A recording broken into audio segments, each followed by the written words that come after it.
My name is Eloise Russo. I'm 34 years old, a sergeant first class in the United States Army.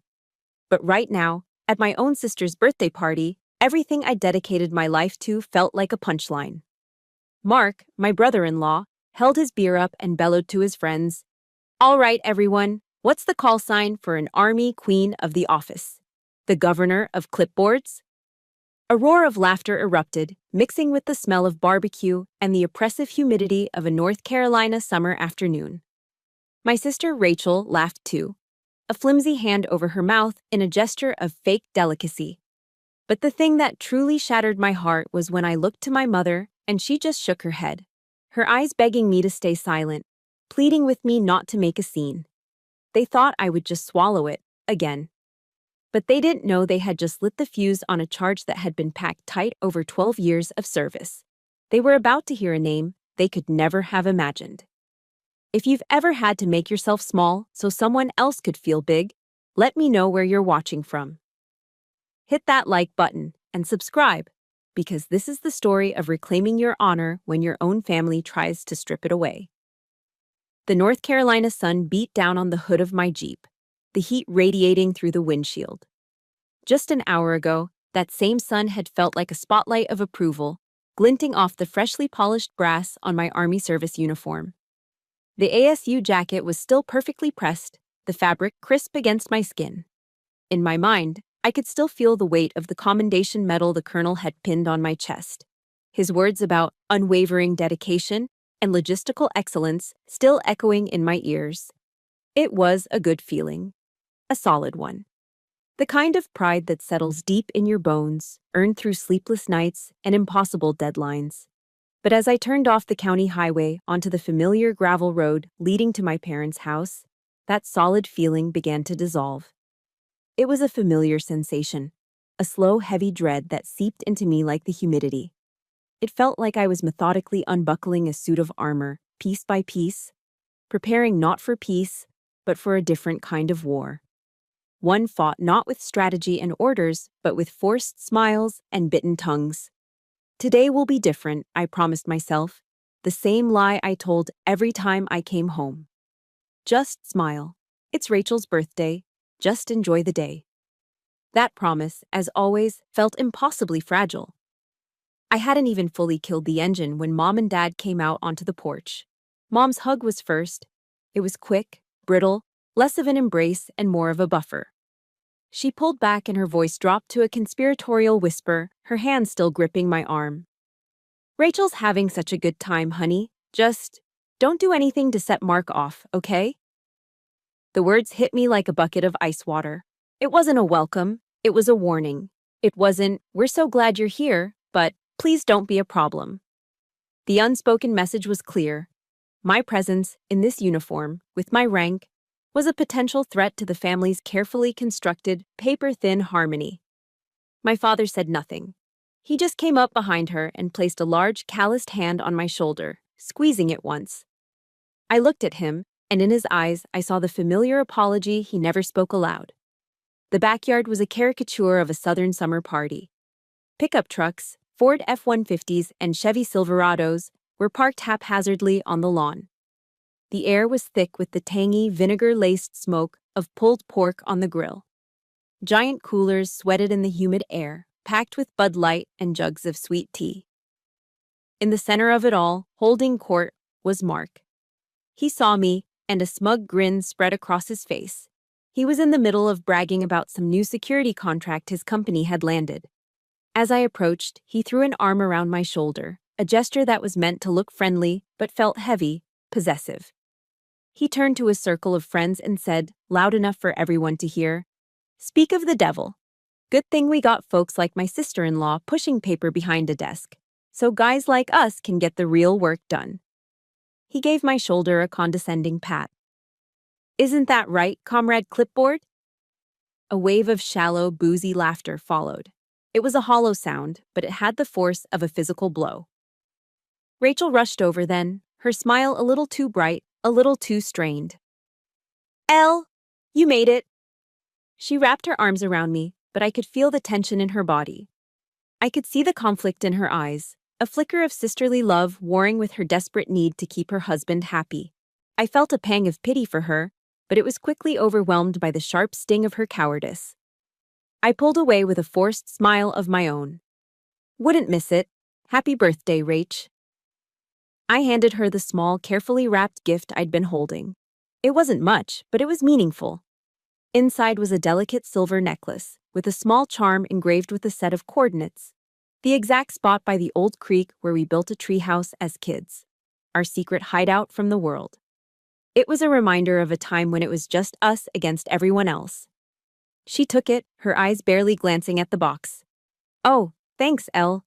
You shouldn't have. Before she could even open it, Mark's voice boomed from across the yard. Rachel, babe, come settle a debate for us. Her head snapped up, her attention instantly diverted. Coming, she called out. She gave me an apologetic shrug, placed the unopened gift on a crowded picnic table, and hurried over to her husband's side. I stood there for a moment, watching my gift disappear among half-eaten plates of potato salad and a graveyard of empty beer bottles. It looked small, forgotten, just like I felt. An unwelcome guest at a party that was supposed to be a celebration of family. A memory of an old commander's words surfaced in my mind, a phrase I'd often repeated to my own soldiers. Respect isn't given, Sergeant, he used to say. It's demanded. I had demanded it on training fields and in command centers a world away. But here, in my own backyard, I didn't even know how to ask for it. My eyes were fixed on that small, forgotten box on the picnic table. The cheerful floral wrapping paper seemed to mock me, a bright spot of color in a sea of beige potato salad and brown beer bottles. A gift meant to represent a shared past, now just another piece of clutter at a party.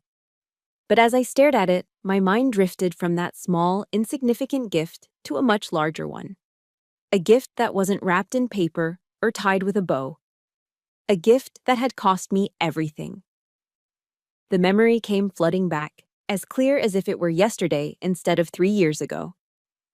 I was freshly back from my deployment in Afghanistan, the dust of Kandahar still clinging to my soul. Mark and Rachel had driven down to my small rental house to welcome me home. We sat on the cramped porch, drinking sweet tea from mason jars as the cicadas buzzed their deafening summer song. The air was thick with hope. Mark, then, was all ambition and charm. He leaned forward, his eyes alight, painting a picture of his future. He wanted to start his own private security firm. It was a solid plan. He was a former Marine corporal. He knew the business. He talked about contracts, growth, and a big house with a white picket fence for Rachel. He spoke of a life where my sister would never have to worry about anything ever again. I'll take care of her, Elle. I promise, he'd said, looking me straight in the eye. And I'll pay you back double. This is a sure thing. I looked at Rachel. Her face was glowing, her eyes shining with absolute adoration for the man beside her. She saw the same bright future he was painting. In that moment, all I wanted was to make that future a reality for her. I wanted my little sister to have the stability and happiness I felt I couldn't have for myself. So I did it. I went inside, logged into my bank account, and transferred the entire balance of my savings to him. $30,000. Every last cent I had saved from my combat pay. It was money I'd earmarked for a small piece of land, a quiet spot in the country where I could one day build a little cabin and finally find some peace. But watching Rachel's hopeful smile, I felt a warmth spread through my chest. This felt better. I wasn't just buying a piece of land, I was investing in my family's happiness. For the first few months, it felt like the best investment I'd ever made. Mark was endlessly grateful. There were phone calls, texts, thank yous every other day. Couldn't have done it without you, Elle, he'd say. You're a lifesaver. The business took off, just as he'd predicted. But then, the calls became less frequent. The thank yous trickled to a stop. They were replaced by stories of his own brilliance, his business savvy, his knack for closing deals. The narrative slowly shifted. It was no longer a business we had helped build. It was the empire he had built himself. The $30,000 debt was never mentioned again. One afternoon, I tried to ask about it gently. Hey, Rach, just wondering how the business is doing.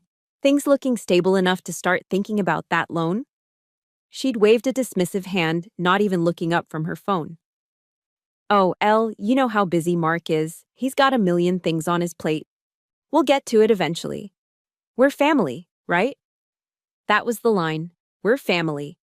It was the excuse that was meant to erase all debts and silence all questions. The real cruelty, the part that still twists a knife in my gut, is that the mockery only began after he became successful. After my money had built his foundation. That Christmas, he handed me a small, gaudily wrapped gift. I opened it to find a cheap, gold-plated clipboard. Engraved on the clip were the words, "Sergeant Paperwork." He howled with laughter. My parents chuckled politely. Rachel smiled. And I smiled too. I had to. But inside, I felt something crack. It wasn't a joke. It was a statement. It was his way of reducing my sacrifice, my entire career, into a silly, meaningless title. It was a public declaration that the money I'd bled for was worth nothing more than a cheap gag gift. But the final, deepest cut came about a year ago. I'd come by my parents' house to drop something off, and I heard Rachel and Mom talking in the kitchen. I stopped outside the screen door, my hand frozen on the handle. "I just don't know what to say when Mark's friends ask what she does," Rachel was saying, her voice laced with a familiar whine. "It's so embarrassing. I just say she works for the government. It sounds more respectable." I could hear the scrape of a chair and my mother's long, weary sigh. "Well, she chose that path, Rachel. What can you do?" "But they think of soldiers as these big, scary guys who yell all the time," Rachel pressed on. "Not her. Not her." I stood there, rooted to the spot, the world tilting under my feet. The air felt thin, hard to breathe. Mark's disrespect was one thing. He was an insecure bully trying to feel big. But this was different. This was my own sister, my own mother, ashamed of me. Ashamed of the uniform I wore with pride, the service that had paid for the very business that gave her the comfortable life she was so proud of. I realized then that their shame hurt more than any insult Mark could ever dream up. It was a deeper, more profound kind of betrayal. I remember standing there, thinking about a sermon I heard as a child from Corinthians. Love is patient, love is kind. I always thought my patience with them was a form of love. But maybe it wasn't. Maybe it was just enabling their cruelty. If you've ever poured your heart and soul into helping a family member, only to be taken for granted or made to feel small, please support this story by hitting the like button. And in the comments below, just type the words, "I understand." Because I need to know I'm not alone in this. The chaotic noise of the barbecue, the forced laughter, the clinking bottles, Mark's booming voice, faded away, replaced by a different kind of sound. A steady, rhythmic hum. The low thrum of servers, the whisper of ventilation, and the gentle, constant tapping of keyboards. This was the sound of my sanctuary. The Tactical Operations Center, the TOC. I pushed through the double doors, and the world outside ceased to exist. Here, the only light was the cool, blue-white glow from a dozen different monitors, painting shifting patterns on the faces of the soldiers on duty. This place was my arena. In this room, there was no ambiguity, no passive aggression, no need for fake smiles. Everything was governed by logic, by competence, by the unwavering trust you place in the person next to you. Your family name didn't matter. Your brother-in-law's opinion didn't matter. All that mattered was whether you could do your job. "Morning, Sergeant Russo," a young specialist said, his eyes not leaving the satellite map on his screen. "Morning, Specialist. Status on the readiness inspection checklists." 80% complete, Sergeant. Awaiting final munitions logs from Alpha Company. Copy that. Keep me posted. I moved to my station, the command console at the heart of the room. I put on my headset and the world narrowed to the flow of information. For the next 12 hours, I was the nerve center. I coordinated troop movements, tracked unit locations, processed intelligence reports, and ensured that hundreds of soldiers had what they needed to do their jobs safely. My voice, when I spoke into the mic, was unrecognizable from the quiet woman at the barbecue. Here, it was calm, clear, and absolute. It was a voice of authority. We were in the final stages of preparation for a major readiness inspection, and the pressure was immense. Every piece of equipment, every soldier's training record, every bullet had to be accounted for. The weight of that responsibility was crushing, but it was a good weight.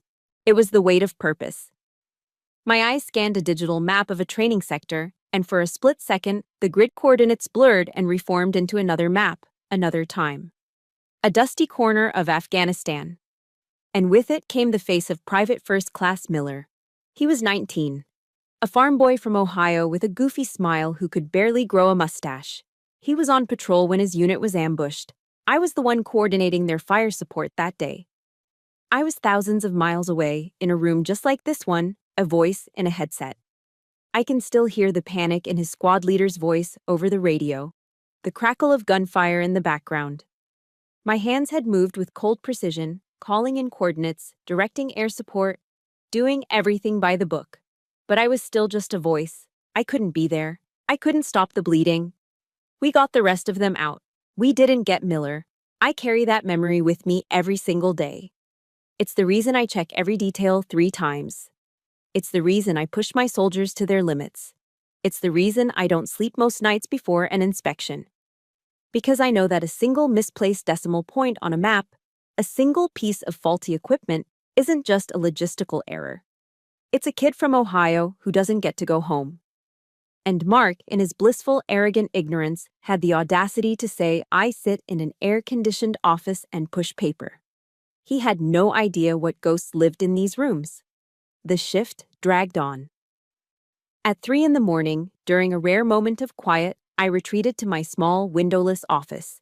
The exhaustion was bone-deep, a mix of physical fatigue and the emotional drain from the weekend. I sat there in the silence, feeling utterly and completely alone. I pulled out my phone, not to check for messages, but to find a familiar comfort. I opened YouTube and played a video I'd watched 100 times. It was Brené Brown's TED Talk on vulnerability. Her voice filled the small office, steady and certain. I listened to her quote Theodore Roosevelt, the one about the man in the arena.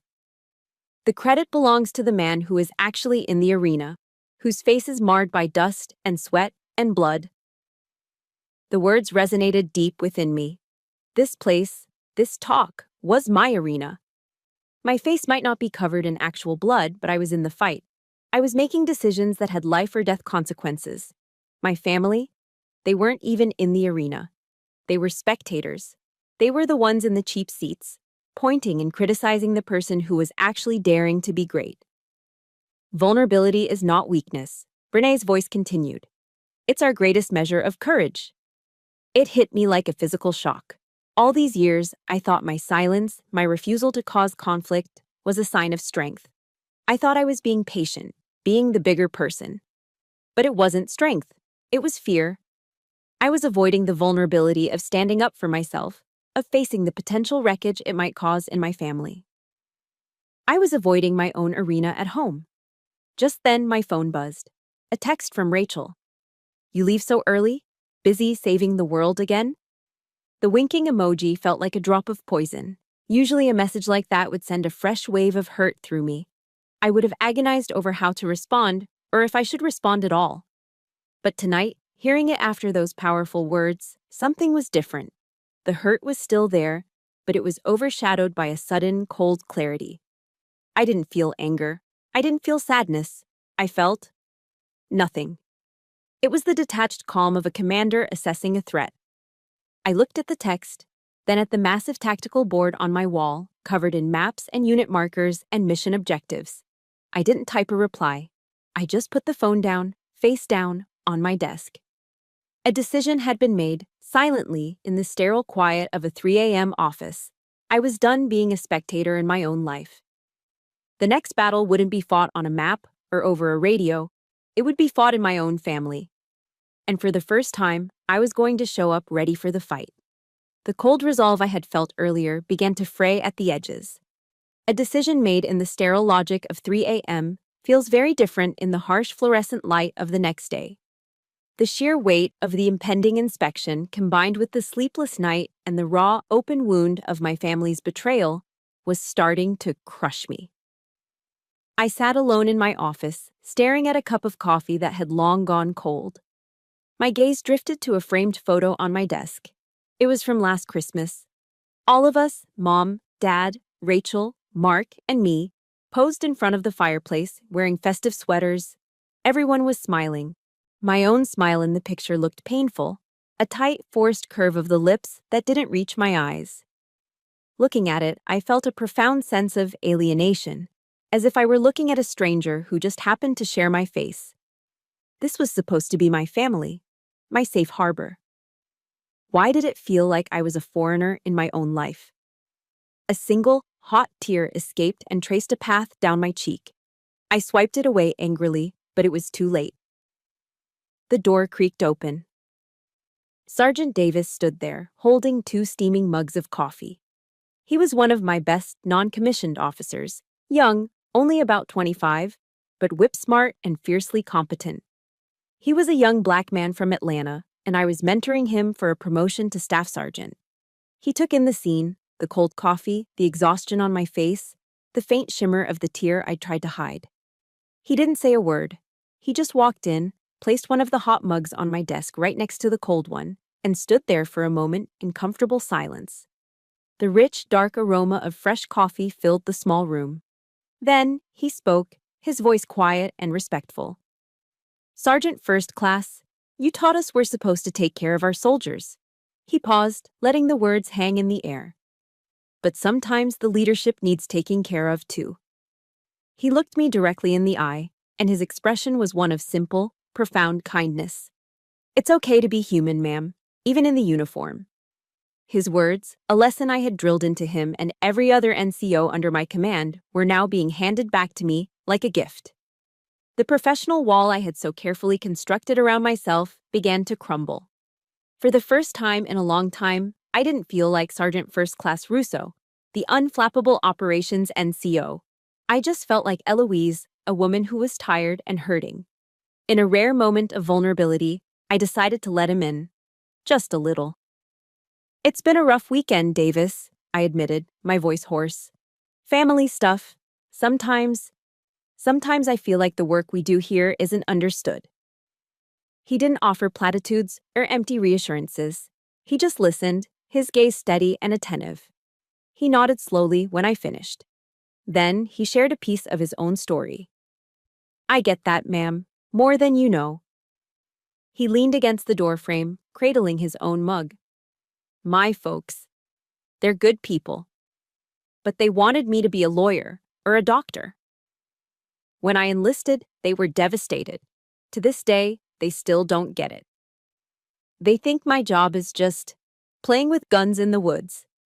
He shook his head, a wry, sad smile on his face. "They don't see the honor in it. They just see the thing that took their son away from the life they planned for him." His honesty was a balm on my own raw nerves. His story was different, but the feeling was the same. That deep, aching loneliness that comes from being misunderstood by the people who are supposed to know you best. For the first time all weekend, I didn't feel alone. I thought of one of the 7 Army values we are taught to live by: loyalty. We're taught it means bearing true faith and allegiance to the Constitution, the Army, and your unit. But sitting there with Sergeant Davis, I realized loyalty also meant being true to your comrades, and most importantly, being loyal to yourself and the honor of your own path. We didn't talk anymore about our families. The conversation shifted back to work, to the inspection, to a new piece of surveillance software we were integrating. But the air in the room had changed. A new bond had been forged, an unspoken understanding that went deeper than rank. We were just 2 soldiers, from different generations, different races, different backgrounds, who had found common ground in the solitary honor of our chosen profession. A while later, as he was about to leave, he turned back at the door. He stood a little straighter, his posture shifting from a relaxed comrade back to a respectful soldier. "Sergeant First Class," he said, his voice clear and firm. "Regardless of what anyone on the outside says, what you do in here matters. You've saved a lot of lives, ma'am." He paused, and his next words struck me with the force of a physical impact. Mine included. He was referring to a training exercise months ago, where my quick analysis of conflicting reports had averted a serious accident. I had just considered it part of my job. I never knew he was there. He gave a slight nod and then was gone, leaving me alone with my now warm coffee and his words hanging in the air. Mine included. That one sentence, offered freely by a subordinate who owed me nothing more than professional courtesy, was worth more than a lifetime of praise I had so desperately craved from my family. It was real, it was earned, and it was enough. It was more than enough. The warmth from Sergeant Davis's words lingered for a few precious hours, a fragile shield against the world. I felt seen, validated. For a moment, I allowed myself to believe that I had the strength to navigate what was coming. But that feeling of peace was shattered by the shrill, jarring ring of my cell phone. Caller ID, Mom. My stomach instantly clenched. The shield evaporated. I let it ring twice, 3 times, my thumb hovering over the decline button. But I knew it was useless. She would just keep calling. Steeling myself, I answered. Hello? Eloise. Oh, thank God. Where have you been? The whole family's been worried sick about you. Her voice was a masterclass in feigned concern, laced with an undercurrent of accusation. She didn't ask how I was. She didn't ask what had happened. She dove straight into a recital of the chaos my actions had supposedly caused. Rachel's been crying her eyes out ever since you left, you know. Just inconsolable, she said, her voice dripping with melodrama. And Mark. Well, he's just sitting there, quiet as a stone. It's terrifying. I've never seen him like this. You really did a number on him. I gripped the phone tighter, my knuckles turning white. She was painting me as the villain, the one who had disrupted the peace. She deployed her favorite weapons, words like family breaking apart and your responsibility as the older sister, each one a carefully aimed dart designed to wrap me in chains of guilt. I remained silent, letting her talk, recognizing the strategy. This was the opening salvo. The main attack was still to come. When my silence made it clear that her initial guilt trip wasn't working, her tone shifted. She lowered her voice, becoming confidential, as if sharing a terrible secret. Honey, there's something you don't know. The reason Mark is so on edge lately. Here it comes, I thought. The ace up her sleeve. His business, she whispered. It's in trouble. Real trouble. He's on the verge of losing everything, Eloise. He's been trying to keep it from Rachel, trying to be strong for her, but he's falling apart. She let that sink in, a calculated pause for maximum effect. Then she delivered the payload. Do you want to see your sister homeless, Eloise? Is your little bit of wounded pride worth throwing her out on the street? The words were a physical blow, a vicious, targeted strike right at my weakest point, my love for Rachel. She had taken my legitimate self-defense and twisted it into a selfish, petty act. In her narrative, I was no longer a victim of disrespect. I was the cruel sister willing to sacrifice her family's well-being over a minor spat. Mom, I said, my voice dangerously calm. This isn't about wounded pride. This is about years of disrespect. It wasn't a joke. She cut me off, her voice snapping back to its sharp, dismissive edge. Disrespect? For heaven's sake, Eloise, you're a sergeant first class. He's just a kid trying to make a name for himself. You're supposed to be the mature one, the one with the thick skin. You should be more gracious. Then came the final, brutal twist of the knife. Or has the army taught you to forget what it means to be family? Sometimes I wonder if it's beaten all the feeling right out of you, made you cold and unfeeling like this. That was it. That was the line. She hadn't just dismissed my feelings. She had weaponized my career against me. She took the very thing that gave me my strength, my honor, my identity, and branded it as the source of my inhumanity. She was blaming the uniform for my refusal to accept their abuse.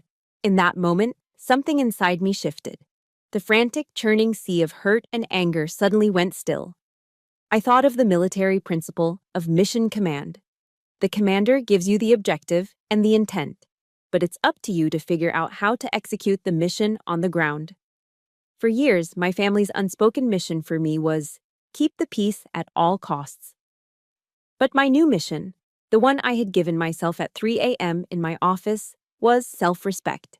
And I had to decide how to execute it right now, regardless of the orders from my high command. I took a deep, steadying breath. I thought of Brené Brown's words on courage. I thought of Sergeant Davis's quiet support. I was not the solitary, undefended soldier she thought I was. When I spoke again, my voice was slow, deliberate, and devoid of the emotion she was trying to provoke. It was the voice I used in the talk key. "Mom," I said, the single word cutting through her impending tirade. "I need some time." She started to interrupt, but I kept going, my tone leaving no room for argument. "I am not going to discuss this with you right now." And before she could formulate a response, before she could launch another volley of guilt, I did something I had never done in my entire life. I hung up. I ended the call. The silence that filled my apartment afterward was deafening. It was louder than any argument, more powerful than any shouted word.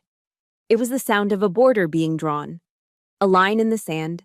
It was the sound of my first real act of defiance, and it was terrifying, and it was liberating. And just like that, I was back at the party. The oppressive heat, the smell of burnt sugar from the barbecue sauce, the sound of cheap beer cans being popped open. All the pain, the history, the phone call with my mother. It all coalesced into this single, unbearable moment. I wasn't just standing in my parents' backyard anymore. I was standing at the epicenter of 12 years of disrespect. Mark was drunk, buoyed by the laughter of his friends and the cheap confidence of a few too many Bud Lights.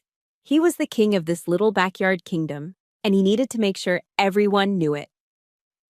He spotted me standing by the drink cooler and waved me over with a dismissive flick of his wrist, a gesture you'd use for a dog. "Hey, sister-in-law, get over here," he slurred, a sloppy grin on his face. "We're talking call signs. You know, cool names for real soldiers. Every grunt in the field's got one." He leaned in, his breath sour. "I bet even you've got one, right?" It wasn't a question. It was a trap. I could feel the eyes of a dozen people turn towards me. His friends, my parents, Rachel. They were an audience, waiting for the punchline of a joke they'd heard 100 times before. The joke was me. I simply nodded. That was his mistake. My quiet compliance was the bait, and he took it hook, line, and sinker. He thought I was playing along, ready to offer up some bland, administrative nickname he could tear apart. He puffed out his chest and began his performance. "All right, let's guess," he boomed to the crowd. "What's the call sign for our favorite paper pusher? How about the Queen of Spreadsheets?" A wave of laughter. I saw Rachel's smile, a flash of white that felt like a betrayal. No, I got a better one," another guy yelled. "The Governor of Clipboards." More laughter, louder this time. Mark was beaming, feeding off their energy. He wasn't done. He took a piece of paper towel, crumpled it, and mimed stamping it with a loud ka-chunk nurse sound. "I know, her call sign is approved." The laughter peaked, a chorus of mockery that washed over me. I didn't flinch. I didn't look away. In that moment, time seemed to slow down. The roaring laughter became a distant buzz. I saw everything with a chilling clarity. The smug satisfaction on Mark's face. The flicker of discomfort in my mother's eyes, quickly suppressed. My father's gaze fixed firmly on the patch of grass by his feet. And Rachel? She was laughing, her hand over her mouth, but her eyes were filled with a desperate, pleading look as if to say, "Just let it go, Elle. Please. Just let it go." But I couldn't. Not anymore. I waited. I let the last of the laughter die out. I let the silence stretch, becoming heavy, awkward. Every eye was still on me, waiting for my reaction. Waiting for me to smile weakly and accept my place as the family joke. I lifted my head and looked directly into Mark's eyes. My voice, when it came out, was not my own. It was the voice from the talk. It was perfectly level, devoid of heat, and as cold and sharp as a piece of shrapnel. Wraith 7. The effect was instantaneous. It was like a switch had been flipped, cutting all sound in the backyard. Across the circle of friends, a man named Morales, A Marine gunnery sergeant Mark had been trying to impress all day dropped his plastic cup of beer. It hit the grass with a dull thud. His entire demeanor changed in a single heartbeat. The casual, bored curiosity in his eyes vanished, replaced by a look of sheer, unadulterated shock. His gaze shot down to the name tape. Russo, stitched above my pocket, as if seeing it for the first time, as if the letters themselves were glowing. Wraith? 7, he stammered, the words barely a whisper. Then something incredible happened. His training, his very identity as a career military man, took over. His back straightened, his shoulders squared. He snapped to a crisp, instinctive position of parade rest. It wasn't a conscious decision, it was a reflex of pure, unadulterated respect. He cleared his throat, his voice now formal, stripped of all its earlier familiarity. Sergeant First Class, he said, his eyes locked on mine. My apologies. I didn't realize. The silence that followed was absolute. Mark's smug grin had frozen, then melted from his face, leaving behind a slack-jawed expression of confusion and panic. His friends stared, their mouths hanging open. Rachel's hand had dropped from her face, her eyes wide with a dawning horror. The barbecue was over. The party was done. And in the deafening silence, a 12-year-old dynamic had just been utterly and completely annihilated. That feeling, when the entire world shifts on a single word, it's something you never forget.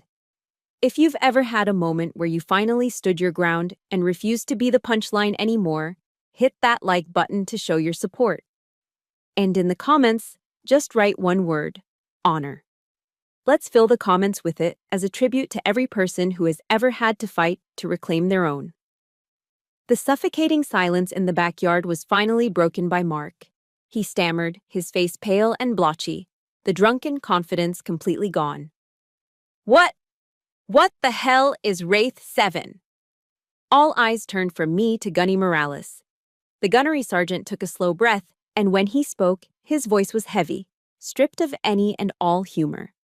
It was the voice of a man who had seen war. Wraith 7, he said, his gaze sweeping over Mark and his stunned friends, is not a name you joke about. He looked back at Mark, his eyes hard as flint. It's the call sign for the senior battle captain who coordinated all ground support firepower in the Anbar province, specifically in a little piece of hell we called the Triangle of Death, back in EOS 7. He let the name of that infamous region hang in the air for a moment before delivering the final blow. And the person behind that call sign, he said, his voice low and intense, saved my life, and the lives of 52 other United States Marines. The world seemed to stop. No one moved. No one breathed. Gunny Morales began to speak, and it was as if he was transporting all of us from this quiet North Carolina backyard to the dust and chaos of Iraq. We were on a convoy escort mission outside Fallujah, he began. Standard procedure, but it was a setup.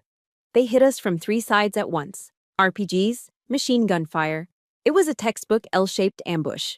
We were pinned down in the kill zone, taking casualties. Our vehicles were disabled. We were dead in the water. He wasn't just telling a story, he was reliving it. His voice took on a strained, haunted quality. The air was so thick with dust and smoke you couldn't see 10 feet. The radio was chaos. Everyone was screaming at once. We were returning fire, but they had us zeroed in. We were getting picked apart. We called for CAS, close air support, but the situation was a nightmare.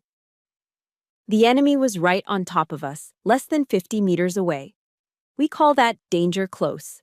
One wrong coordinate, one slight miscalculation from a pilot miles up in the sky, and they drop a 500-pound bomb right on our heads. Game over. He paused, swallowing hard. We were getting desperate. I remember our radio operator screaming for support, saying we were being overrun. And then, this voice came over the net. It was the calmest voice I've ever heard in my life. No panic, no fear. Just pure, ice-cold control. All she said was, Voodoo 1, this is Wraith 7. I have you. Stand by for fire mission. Gunny's eyes found mine across the yard. I didn't look away. I couldn't. I was right back there with him, staring at a screen, the lives of his men represented by tiny blue icons surrounded by a sea of red.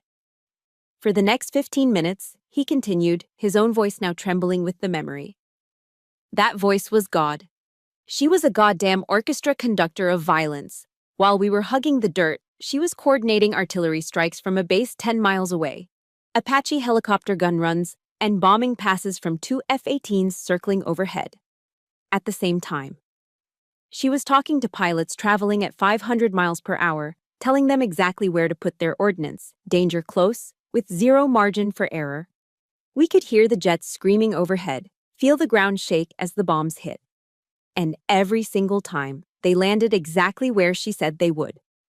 With every explosion that wasn't on top of us, we knew we had another few seconds to breathe, to fight, to live. After 15 minutes that felt like an eternity, the enemy broke. They were gone. He took a deep breath, his chest rising and falling. We did a head count. Wounded, yes. But every single one of us, all 53 Marines in that convoy, made it back to base that day. We all went home to our families. Because of Wraith 7. The backyard was utterly silent now. The only sounds were the chirping of crickets in the tall grass and the forgotten sizzle of the pork on the grill. They sounded unnaturally loud. Gunny Morales turned his body fully towards me. He straightened his shoulders and pulled his feet together, assuming the formal position of attention. It was a mark of profound respect, an honor guard of one. Sergeant First Class Russo, he said, his voice thick with emotion.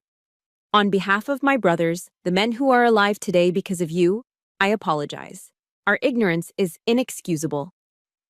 He gave a short, sharp nod. Thank you for your service. I simply nodded back once. My throat was too tight to speak. I let my gaze drift from his respectful face to Mark's, which was ashen with shame.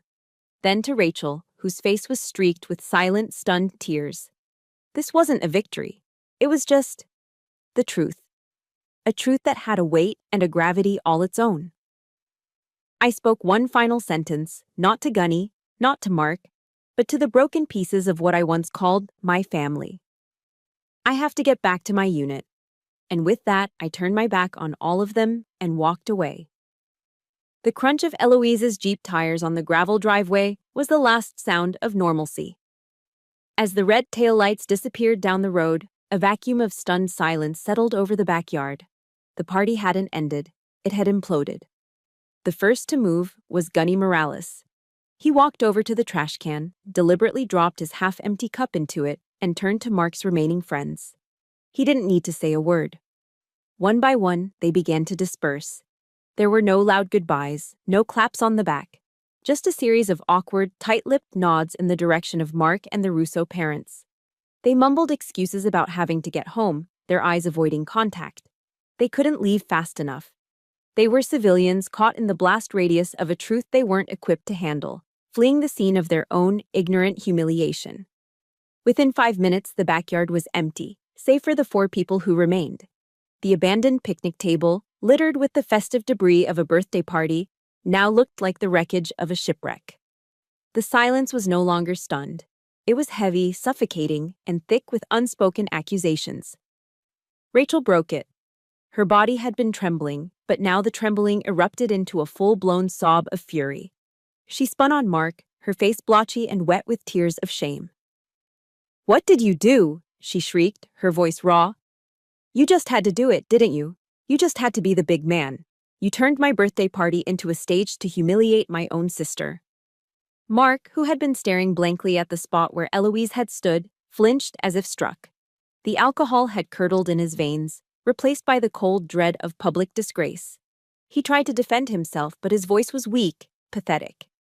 "How was I supposed to know? She never says anything. She just stands there." "Because that's what we do, Mark," Rachel's voice cracked, a hysterical edge creeping in. "That's what this family does. We stay quiet, we pretend. And you? You just had to poke the bear." She took a step closer, jabbing a finger at his chest. "This is all your fault. You and your stupid, insecure ego always have to be the best, the toughest, the real soldier in the room." Then her anger turned inward, her voice breaking with self-loathing. "And look what you made me. Look what I let you make me. A fool, laughing at my own sister's sacrifice. Now, children, that's enough, their mother started, her hands fluttering nervously as she began to clear paper plates from the table. Her instinct, as always, was to clean up the mess, to restore the appearance of order. The guests are all gone. Let's not say things we can't take back. Be quiet, Helen. The voice was low, gravelly, and utterly unexpected. Everyone froze. The Russo patriarch, a man who had perfected the art of silent, passive agreement for 35 years of marriage, had just spoken. He had cut his own wife off. He took a step forward, away from the shadows of the porch, and looked directly at Mark. His eyes, which had been downcast all afternoon, were now filled with a profound, quiet disappointment that was more damning than any shout. He cleared his throat. "Pride goeth before destruction," he said, the words from Proverbs falling like stones into the silence. "And a haughty spirit before a fall." He shook his head slowly. "You disrespected my daughter, in my home." He looked from Mark to Rachel, and then to his wife. "You owe her an apology, son. But I think we all do. We all owe her an apology." His words stunned them into silence. Helen stared at her husband as if he were a stranger. Rachel's sobs hitched in her throat. Mark just looked down, his face a mask of shame, unable to meet the older man's gaze. The father had finally shown up to the battle, but the war was already lost. The moment of truth passed, and the fragile unity his words had created shattered. There was no grand resolution, no tearful reconciliation, just the ugly, messy fallout. Rachel let out a choked cry, turned, and ran into the house. A moment later, the sharp slam of her bedroom door echoed through the backyard. Mark stood alone in the center of the lawn, a statue of disgrace, his empty beer cup still clutched in his hand. Helen and her husband stood on the porch, separated by a few feet of space that felt like a canyon. They looked at each other, and in that shared glance was the devastating recognition of their own failure. The peace they had worked so hard to maintain, the fragile truce bought with their older daughter's silence, had been a lie. And the truth, now that it was finally out, had burned their carefully constructed world to the ground. They hadn't just failed Eloise, they had failed their entire family. And they had no idea how to begin to pick up the pieces. The drive back to my apartment was a blur. I don't remember the roads or the turns I made. All I remember is the feeling of escape, of putting distance between myself and the wreckage in my parents' backyard. When I finally walked through my own front door, the contrast was jarring. Here, there was silence. Not the heavy, suffocating silence I had left behind, but a clean, peaceful quiet. My apartment was small, meticulously organized, a space governed by my own rules. The shoes were lined up by the door, the mail was stacked neatly on the counter. The air was still. This was my territory, the one place on earth I didn't have to apologize for existing. It was the sanctuary I'd built for myself, piece by deliberate piece. My first act was to take off my uniform.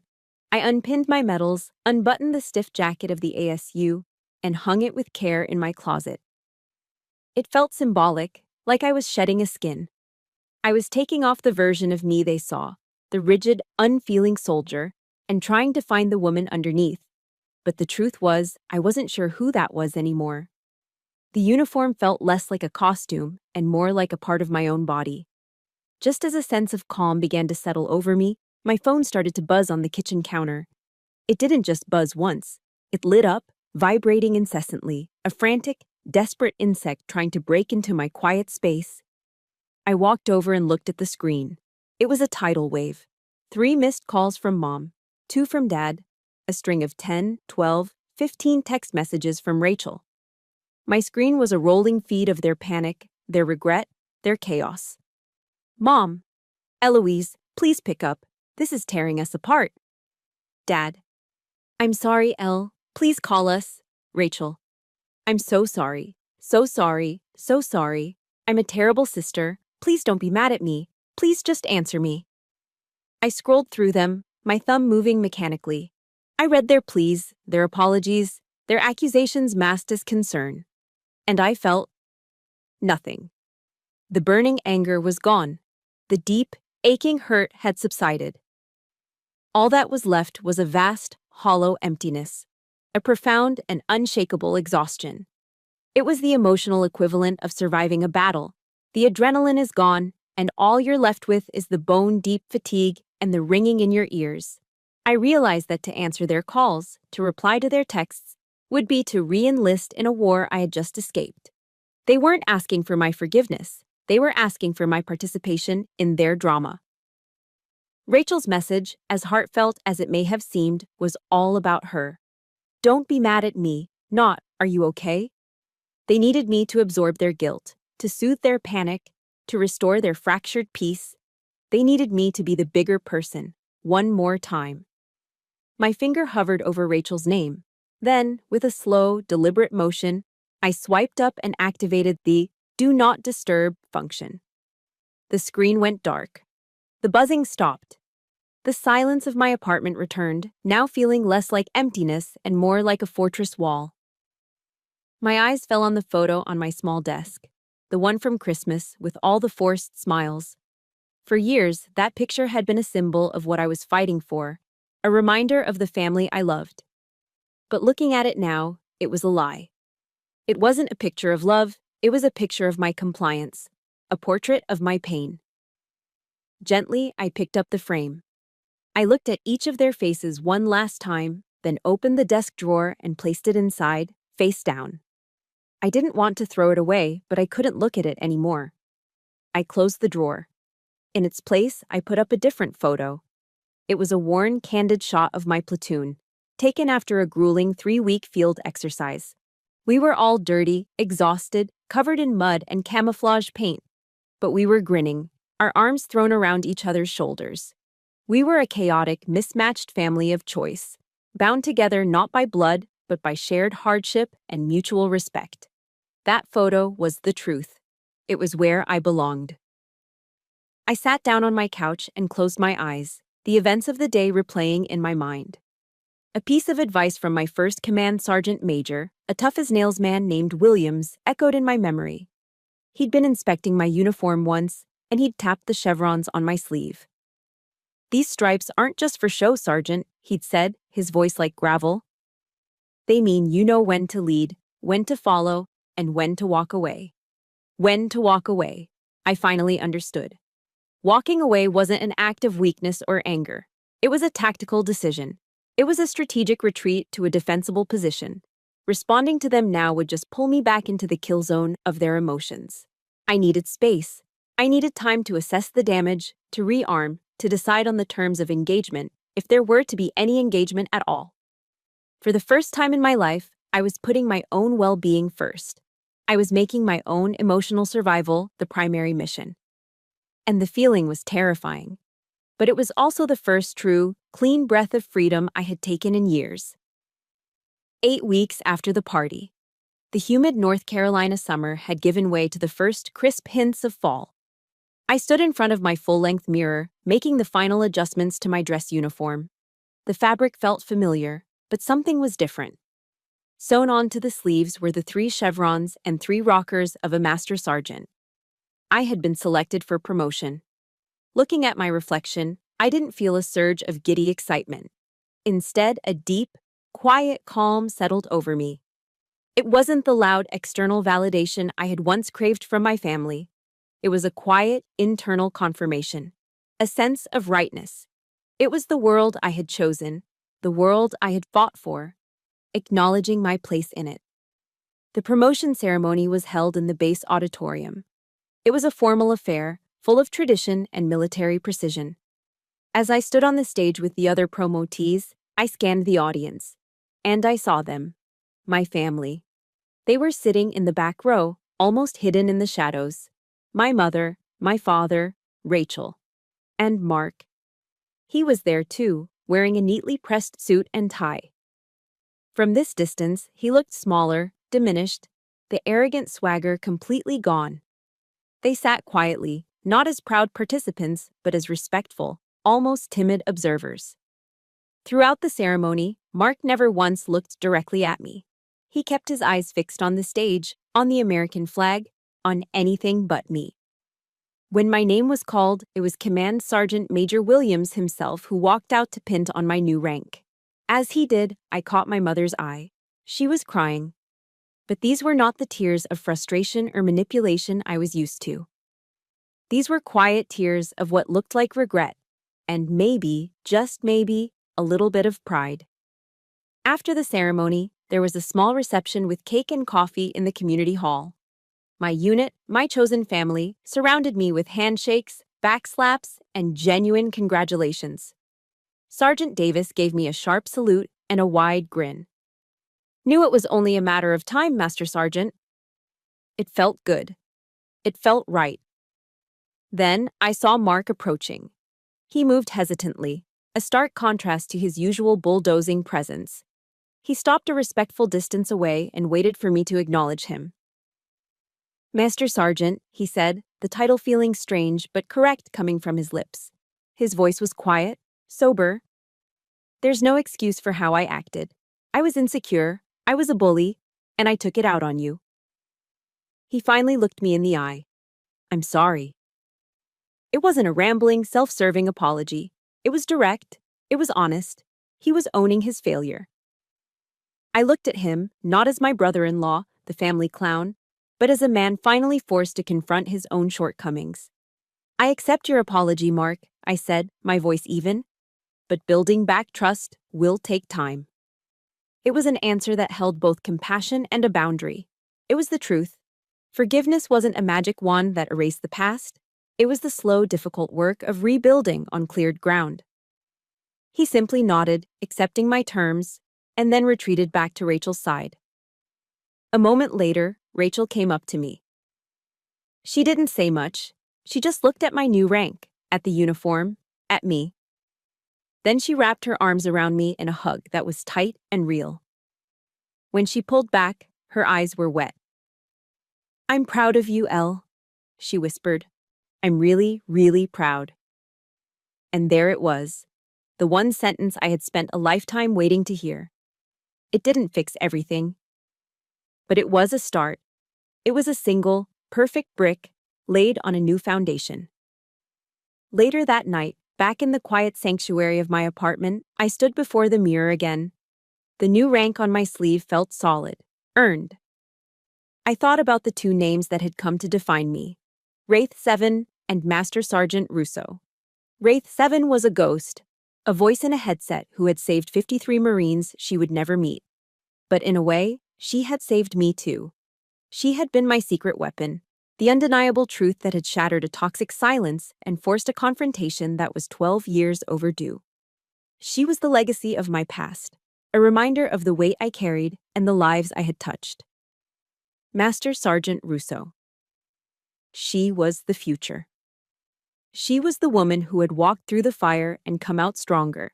She was the leader who understood that loyalty meant being true to her soldiers, but also to herself.